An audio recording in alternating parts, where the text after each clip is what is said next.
स्नान नहीं किया जाता, आचमन नहीं किया जाता। जहां पर पानी के ऊपर वो हरे रंग की काई, आप मेरी भाषा समझ पा रहे हैं? ये ब्रह्म हत्या का प्रतीक है। तीसरे स्थान पर यह ब्रह्म हत्या वृक्षों को दी गई। वृक्षों को पेड़ काट दिया जाए तो उसमें से गोंद टपक, और यह गोंद ब्रह्म हत्या का प्रतीक है। एक सिर्फ ऐसा बबूल का पेड़ है जो ब्रह्म हत्या से बाहर रहा है। सिर्फ अकेले बबूल के वृक्ष का ही गोंद खा सकते हैं, और जितने भी पेड़ हैं, गोंद वाले पेड़ हैं, वो सब ब्रह्म हत्या के प्रतीक में आते हैं, ब्रह्म हत्या की वो पर्दे में आते हैं। एक बार मैं फिर कहूंगा, सिर्फ गोंद, सिर्फ देसी बबूल का ही गोंद खाने के लायक है, नहीं तो और वृक्षों का जो गोंद है वो सबको ब्रह्म हत्या के रूप में लिया गया है। और चौथे नंबर पर मातृशक्ति को, माताओं को ब्रह्म हत्या दी गई। और जो 1 महीने के तत्पश्चात जो ऋतुकाल आता है, जिसमें नारी पूजा पाठ के लायक नहीं रहती, मठ मंदिर जा नहीं सकती, चूल्हा चौके में भी नहीं जा सकती, यह है ब्रह्म हत्या देवराज इंद्र ने माताओं को दे दी। अब इसके आगे की कथा आप सुनिए। धरती माता ने कहा कि हमने तुमसे ब्रह्म हत्या तो ले ली, इसके बदले में हमें कुछ मिलेगा? देवराज इंद्र ने कहा मिलेगा। क्या मिलेगा? तुम्हारे ऊपर जो भी कोई गड्ढा खोदेंगे उनको भरना नहीं पड़ेगा, समय आने पर वो गड्ढे अपने आप भर जाएंगे, ये हमारा वरदान है तुम्हारे लिए।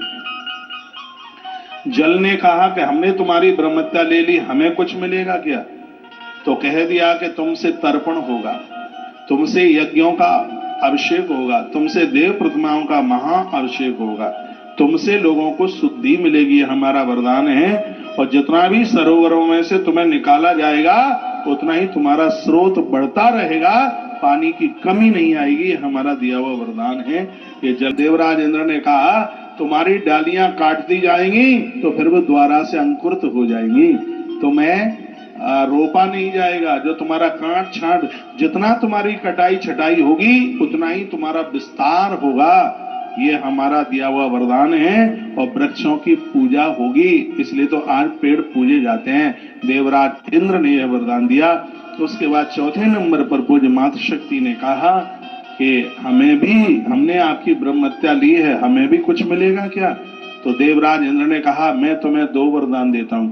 एक वरदान तो ये देता हूं कि पहले बच्चे को जन्म देने के बाद फिर जब तुम दूसरे बच्चे को जन्म दोगी तो पहले बच्चे को जन्म देते समय कितना कष्ट हुआ, कितना दुख हुआ, कितनी पीड़ा हुई, कितनी परेशानी हुई, दूसरे बच्चे को जन्म देते समय उस पीड़ा को तुम भूल जाओगी, ये हमारा वरदान है तुम्हारे लिए।